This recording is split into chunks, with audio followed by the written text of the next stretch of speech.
यहाँ first Kashmir hockey league by Badal hockey club in collaboration with JNK sports council, इन्होंने hockey की match यहाँ रखी है और उसका फाइनल जो है, फाइनल मतलब आज है, और उसका प्राइज डिस्ट्रीब्यूशन जो मतलब जो जीतेगा उनको मतलब जो प्राइज है वो देने के लिए आज मुझे इस क्लब ने मुझे इनवाइट किया था।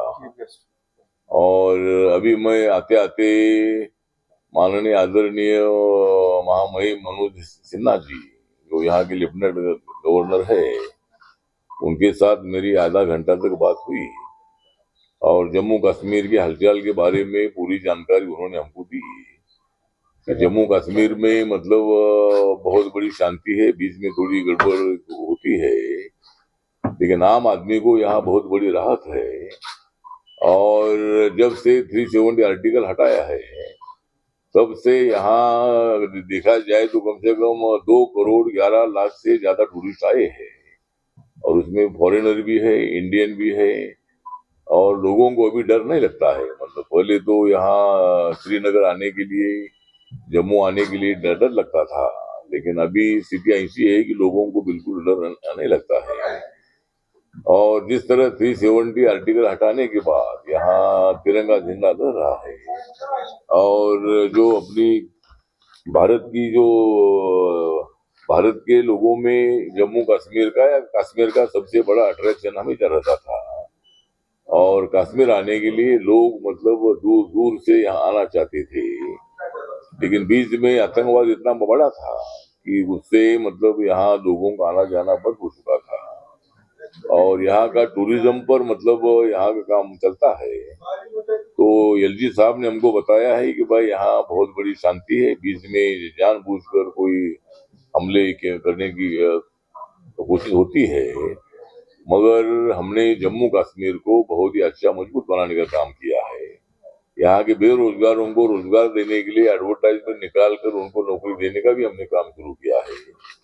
बहुत सारी नई नई इंडस्ट्री यहाँ आ रही है, और यहाँ के बेरोजगारों को रोजगार देने का जो हमारा तो संकल्प है वो हम पूरा करने का काम कर रहे हैं।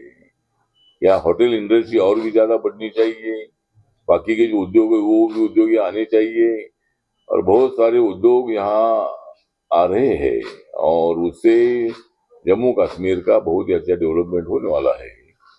जिस तरह माननीय अमित शाह जी ने 370 आर्टिकल हटाते वक्त जम्मू कश्मीर का स्टेट का दर्जा जो तो वो खत्म हो गया था, और जम्मू कश्मीर को मतलब क्या बोलते हैं यूटी जो है, जम्मू कश्मीर को यूटी और लद्दाख की अलग यूटी अनाउंस की थी।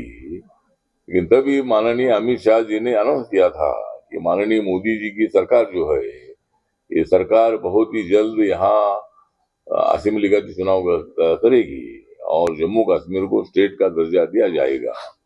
मैं जम्मू की जनता का आभार व्यक्त करता हूँ कि लोकसभा के चुनाव में उन्होंने 60% तक वोटिंग किया है।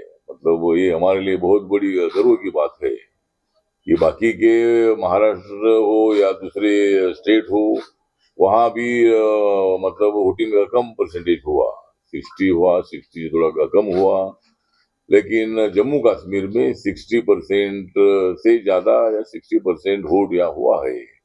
ये हमारे लिए बहुत बड़ी गौरवशाली बात है, और मैं सभी जम्मू कश्मीर के जनता का आभार व्यक्त करता हूँ कि उन्होंने लोकतंत्र को और भी मजबूत करने का काम यहाँ किया है।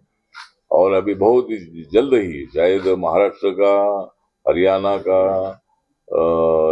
झारखंड का चुनाव अक्टूबर में होने जा रहा है, तो शायद अक्टूबर के पहले ही यहाँ स्टेट का दर्जा अनाउंस किया जा सकता है, और यहाँ इलेक्शन अक्टूबर में आ सकता है। तो सभी लोगों को मेरा अपील है कि आप ज्यादा से ज्यादा वोट, 70% 80% वोट आप यहाँ करिए, और जम्मू कश्मीर जो है ये भारत के साथ है। जम्मू कश्मीर ये अभी हमारी अच्छी प्रगति हो रही है, और इसके लिए मतलब ज्यादा से ज्यादा यहाँ से वोटिंग हो, रिकॉर्ड ब्रेक वोटिंग हो, ऐसे हम अपेक्षा व्यक्त करते हैं। मेरा मंत्रालय जो है, मेरा मंत्रालय सोशल जस्टिस एंड एम्पावरमेंट है, मेरा मंत्रालय है। और मैं लगातार 8 साल से मैं मतलब मैं 8 साल से माननीय मोदी सरकार में social justice and empowerment department का एमओएस हूँ। मेरी पार्टी का नाम रिपब्लिकन पार्टी ऑफ इंडिया है और ये पार्टी डॉक्टर बाबा साहब अम्बेडकर जी ने स्थापित की हुई पार्टी है। दलित हो, आदिवासी हो, ओबीसी हो, माइनॉरिटी हो या जनरल कैटेगरी के लोग हो, जो लोग संविधान को मानते हैं वो सब हमारी पार्टी के मेंबर बन सकते हैं। और जम्मू कश्मीर में हमने हमारी पार्टी भी शुरू की है। हमारे हरमीत जी है, हरमीत हमारे सरदार जी है, लेकिन उनका पूरा बचपन और पूरी जिंदगी जम्मू कश्मीर में गई है। वो जम्मू में रहते हैं और उनको हमने यहाँ का पार्टी का अध्यक्ष बनाया है जम्मू कश्मीर का।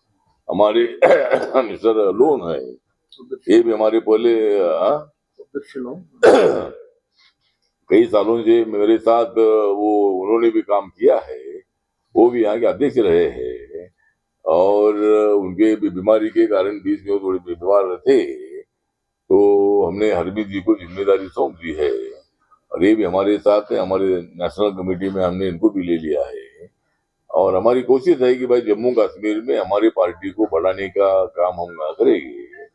और आने वाला विधानसभा का जो चुनाव है, जो 90 सीटों पर चुनाव होगा, उसमें 10-15 सीटों पर हम भी चुनाव लड़ने का काम करेंगे।